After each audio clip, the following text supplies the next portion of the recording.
at Levi's Stadium here in Santa Clara, California. Today we've got an interesting Week 11 matchup on tap, as it'll be the Tampa Bay Buccaneers taking on the San Francisco 49ers.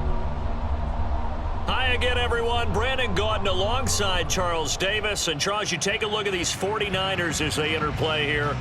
They've been the talk of the NFL so far. 9 wins in their first 9 games. And some people subscribe to the theory that a loss might not be the worst thing for them. They've had it easy all year long. How would they do handling adversity? On the other side of the field for the visiting Bucs, they come into this one off a bit of a clunker last time out, a loss that ended their 5-game winning streak. The NFL season has hit high gear, and off we go in Week 11 on EA Sports. No run back here on the opening kickoff, as we'll start at the 25. So here are the Buccaneers ready to go on offense with a new man at the helm here for 2023 in his 6th season now in the NFL, Baker Mayfield. Would you say that last week's performance by him, workmanlike in terms of numbers? 1 touchdown, 1 pick, but obviously a loss. Yeah, that's the bottom line for him. All he cares about is how do we find a way to win the game. Maybe leans on a few other parts of the offense, and hopefully springs a receiver or 2 free. Meanwhile, Mayfield's throw on target to Godwin here. Loose inside the 30, and he takes it all the way down to the 22. A big play there on the first play of the game.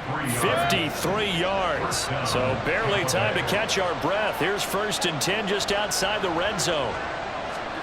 Throwing, Mayfield.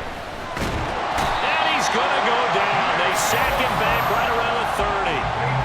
Nick Bosa, he's the culprit, and that is now his 13th sack of the season as his great year continues. They just gave up a sack there, and if I'm not mistaken, they gave up 4 last week, didn't they? Yes, and just looking really porous, aren't they? They really are, and I'm wondering if they're going to have to start thinking about keeping the tight end. Under pressure, and they got to him again.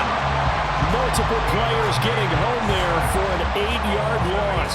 Okay, let's go back a little bit and see if my schooling comes to the front. What's that old saying? Those who forget the lessons of history are doomed to repeat them. That's the same guy who's gotten back-to-back sacks. I think a double team may be in order. Now on 3rd and long, they'll look to throw. And the pressure gets to him again.